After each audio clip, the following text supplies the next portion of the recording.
showcases Ifugao culture, traditions, dances, and music.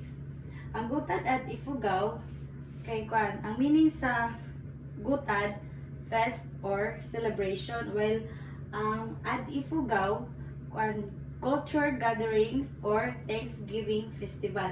Muna gina-celebrate sa Gutad at Ifugao Festival. So next kay Imbaya Festival, a grand testament to the Ifugao's deep-rooted traditions and unity. So ang Imbaya status or paano siya yung showcase kay status or prestige festival originally honored leaders and wealthy families Ifugao society.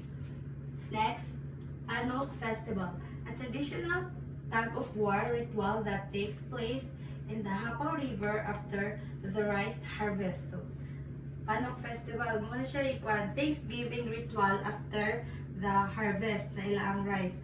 They perform kuan ka ng tug-of-war sa kuan in the river, and commonly who wins the tug-of-war will enjoy an abundant rice harvest. Tungod at Hunduan Festival, featuring a variety of activities such as parade of tribes, traditional dances, competition in ethnic groups, ethnic games, and fair trade. So, ang kaning festival, kuan siya kanang rest period or break. So, Tungguan Hunduan refers to the time when farmers pause after harvest. So, ang purpose ani niya kay kuan ngani nga festival, Thanksgiving and cultural celebration. It honors successful rice harvest, also and planting and harvesting in work. So, next kay dances. First, Bumu Uyaoy, the greatest kanyaw as well as wedding festival dance. So, ang Bumu Uyaoy, ang Uyaoy means ritual chant and dance of Ifugao people. They perform it in harvest celebrations, weddings, festivals, and rituals, commonly gatherings. Ang kuan, kaning kanyaw, kuan siya, sacred indigenous rituals. Muna lang gina-perform if na yung mga kuan, celebrations nga, need bitaw ka ng mga rituals. Dinuya. This is performed in social gatherings and other festivities celebrating important dance from Lingawi Mount Province. So, ang Dinuya, traditional dance and chant of Ifugao people also. It is ceremonial performance that combine dancing, chanting, singing, ritual movements like sa mga gina-celebrate nga weddings, community festival, important celebrations and rituals. Ang gina-express aning kuan Dinuya kay na joy and celebration ready siya. Muna mag perform og kanang Dinuya. Next kay Liw-liwa, dance used to express love, protect, and personal emotions, sung in debate form by group of men and women and their leaders. So, ang liw-liwa, dili siya kuan kanang non-ritual ni siya nga celebration. Kuan siya, time for kanang mga leisure, bitaw, joy, happiness nga ilang ginabuhat after work. So next kay musical instrument. First, bungkaka, a bamboo buzzer that is a type of idiophone percussion instrument. So ano siya? Kuan siya, made by bamboo.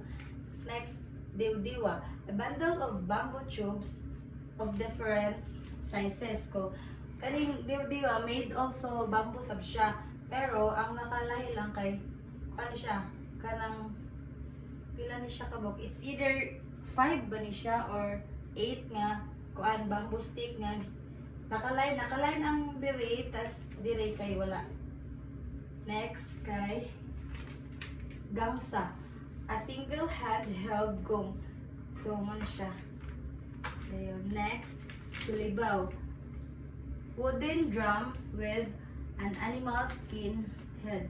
Pansab ni siya kanang drum, then kaning mo ni siya ikuan animal skin. Muna lang i-drum para matingog. Next kay kulitong, Polycordal bamboo tube zither. So, muna siya ay forma sa kulitong. Then, tingali nose float. A 4-hole nose float. So, paano siya? Kanang float nga ang ginagamit para mo blow sa para mo tingog siya kay ang ilong. Dili siya ba? Ilong. Ayun, next to nga to. Bamboo percussion instrument used by people of Kalinga to communicate with spirits during house blessing. So, muna lang ginagamit. Like, sa mag-ritual sila. Muna.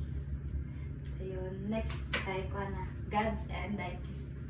So, first, Maknungan or Manungan. Supreme God, the highest deity and the creator of all things, represents balance, justice, and prosperity. So, ang Maknungan, muna siya. Muna ilang ginakuan nga creator of all things, source of blessings nila, harvest, and protection. So, they being called upon in rituals and prayers. Bulol. So, rice god. Ano siya?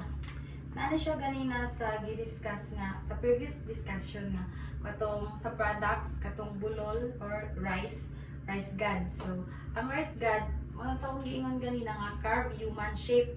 So, ang rice god or rice guardian spirit who protects rice crops. So, ginabutang nila kay sa rice granaries kung asa gibutang ang katong mga hinarvest nga kana ang rice para bitaw malayo siya sa mga pest ngayon. Next kay Lido, God of peace and mediation. So kani siya nga gods kay ritual chant or prayer for important ceremonies. So muna lang gina-pray ani nga God to ask protection and harmony in the community. So next, Kabunyan, sky gods. They pray, perform rituals to ask enough rain to ensure healthy crops and good harvests sa ilang farming rice. So Ampol, God of wealth and prosperity. So people who honor or pray to Ampol, kanisya, may receive good luck and better life. So if nakakagimpang manifest ni mag-pray ra ka ni Ampol. Next, Munlulot, guardian of hunters. So, ang Munlulot, protector or bodyguard for those who's facing in danger. If nakay sa danger, so muna mong i-pray si Munlulot. Next, kay Wigan, God of harvest. So, siya, similarities siya sa bulol, katubitang rice of God. But ang bulol kay protect stored rice, while Wigan help produce a successful harvest in the first place black. So foods. In Lagim, native chicken stew. So mali siya. Ang in Lagim native chicken stew kay katong binuok bitaw siya nga manok. Bisaya ni siya binuok nga manok giluto. Muna siya in Lagim. Then next kay Vava, a suited frog leg. Kumuni siya. Paa sa baki nga kanang suited mo bitaw ginisa na siya. Then next, Kinuday, a smoked meat pork or carabao. Siya kanang something sinugba or sinugba dun siya or kanang barbecue ba. Dayon, pero pork siya nga pork and carabao. Dayon next, binakli, rice cakes. So siya mura siya biko made from siya glutinous rice. And next kay baya. So kaning baya mo siya ang rice wine sa Ifugao. Bilong po ni siya sa products. Tinatawag siya baya, ilang rice wine. Let's proceed the tribal system of governance. So kinship circles Ifugao special organization is based almost exclusively on kinship. And the tribal leader of Ifugao is Mumbaki. Ifugao social classes. First, Nadanyan are the elite land owners of rice field. Next, Tagu are middle class.